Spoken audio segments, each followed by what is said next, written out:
份最新发布的艺人声誉指数与商业价值排行榜悄然上线时，没有人预料到它会在短时间内引爆如此巨大的讨论声浪。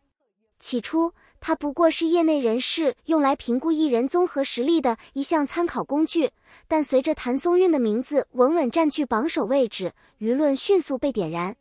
更具戏剧性的是，这个第一名并非独占，而是与徐凯并列。这种看似折中的结果，恰恰成为争议的导火索。观众开始质疑，榜单究竟依据什么标准？如果第一名可以共享，那么第一的意义是否被削弱？在社交平台上，话题不断发酵，有人翻出两人的过往作品进行对比，也有人试图解读榜单背后的算法逻辑。更深层次来看，这场风波并不仅仅是关于排名本身，而是公众对公平评价的敏感反应。在信息高度透明的时代，观众不再满足于被动接受结果，他们更希望理解规则，参与讨论，甚至影响结论。这种情绪使得一个原本专业化的榜单瞬间转变为全民关注的焦点。如果抛开情绪，从理性角度分析，这次并列第一其实揭示了娱乐行业中两种截然不同却同样成功的发展路径。谭松韵的成功建立在长期稳定的作品积累之上，她的每一部作品或许都不是爆炸式现象级，但几乎都维持在较高水准。观众对她的信任不来自单一角色，而是多年持续输出所形成的口碑资产。她的表演自然、克制，极少出现用力过猛的痕迹，这种稳定性在当今快节奏行业中显得尤为珍贵。相比之下，徐凯的优势更加直观。他拥有极强的视觉吸引力与粉丝号召力，每一次曝光都能迅速形成传播效应。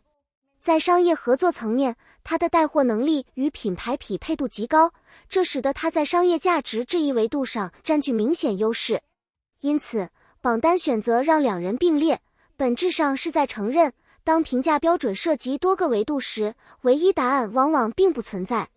这不仅是对两位艺人的肯定，也是一种对行业复杂性的真实呈现。尽管榜单试图以并列来平衡争议，但公众显然并不满足于这种模糊的结论。对于大多数观众来说，他们更关心的是一个更直接的问题：如果必须选一个人，谁才是真正的第一？这个问题的答案其实取决于评价的时间维度。如果从短期影响力来看，徐凯凭借强大的流量与曝光能力，能够迅速占据话题中心。他的每一次亮相几乎都能带来可观的数据增长，这种即时反馈是极具吸引力的。然而，如果把时间拉长，谭松韵的优势便逐渐显现。他的作品具有更强的耐看性，观众愿意反复回看，并在多年后仍然保持良好评价。这种长期价值往往难以通过短期数据完全体现。因此，这场争论的本质其实是两种价值体系的碰撞，是选择此刻最热，还是长久在线。而真正的赢家也许并不在榜单上，而是在时间的沉淀之中逐渐显现。就在外界还在争论排名之际，一则关于谭松韵的消息再次引发震动，他主动拒绝了一部片酬高达数百万美元的影视项目。这一决定在行业内外都显得格外罕见。毕竟，对于大多数演员而言，高片酬不仅意味着经济收益，更象征着资源认可与市场地位。然而，他却选择了放弃。深入了解后，人们才发现这并非一时冲动，而是经过深思熟虑的结果。剧本内容缺乏深度，人物设定流于表面，无法提供足够的表演空间，角色类型与他当前的发展方向存在偏差，可能影响未来定位，再加上已经排满的工作档期，使他无法保证作品质量。这种拒绝其实是一种更高层次的选择，在能做与该做之间，他选择了后者。这种克制与清醒，让他在众多艺人中显得尤为不同。在竞争激烈的娱乐行业中，诱惑无处不在，高片酬、大制作、强曝光，这些都足以让许多人改变原本的规划。然而，谭松韵却展现出极强的自我控制能力。他并没有被眼前的利益所左右，而是始终围绕自己的长期目标做决策。这种能力并非一朝一夕形成，而是源于对行业规律的深刻理解。他清楚地知道，一个不合适的角色可能会对形象造成长期影响，甚至削弱观众信任。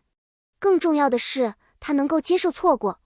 在很多人看来，错过机会意味着损失，但在他的逻辑中，避免错误同样重要。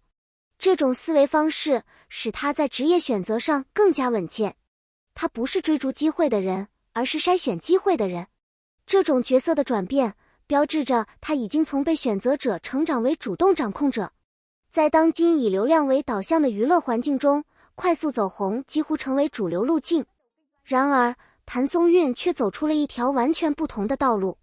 他不依赖频繁曝光来维持热度，也很少参与争议性话题来制造讨论。相反，他将重心放在作品本身，通过持续稳定的输出建立观众信任。这种策略在短期内可能显得安静，甚至容易被忽视，但从长期来看，却具有极强的生命力。观众对他的认知不是某一个瞬间，而是一个不断累积的过程。他的成功证明了一点，在流量之外，依然存在另一种可能，通过专业能力与稳定表现赢得市场。这种慢而稳的路径或许不够耀眼，却更加持久，也更加真实。随着讨论的不断深入，公众意见逐渐呈现出明显的分化趋势。一部分人认为，榜单的并列结果是对行业现实的真实反映。在一个多维度评价体系中，单一排名本就难以完全公平，因此并列是一种合理的解决方式。但另一部分人则坚持认为，谭松韵凭借多年稳定表现与高质量作品，理应获得独立第一的位置。他们认为，将他与他人并列，实际上削弱了他的优势。值得注意的是，在拒绝100万项目事件曝光后，舆论天平开始发生微妙变化。越来越多的人开始认可他的选择，并将其视为职业成熟的标志。这种转变说明，公众评价并非一成不变，而是会随着信息的增加不断调整。一个决定往往比一份榜单更能体现一个演员的真正价值。当所有讨论逐渐回归理性，我们或许会意识到，榜单的意义更多在于提供参考，而非给出最终答案。真正决定一个演员地位的，从来不是某一次排名，而是长期积累的结果。谭松韵的选择展现了一种难得的清醒与耐心。他没有被短期利益所吸引，而是坚持走一条更稳健的道路。这种策略或许不会带来瞬间的爆发，却能在时间中不断放大价值。在娱乐行业这个充满不确定性的领域里，能够坚持自我本身就是一种稀缺能力。而他的故事也为许多正在迷茫中的人提供了一种参考，成功不一定要快，但一定要稳。感谢大家观看本期深度解析。如果你喜欢这样的内容，别忘了点赞、订阅频道并打开小铃铛，获取更多精彩故事。欢迎在评论区分享你的看法，你认为谁才是真正的第一？你的观点也许会成为下一期视频的核心话题。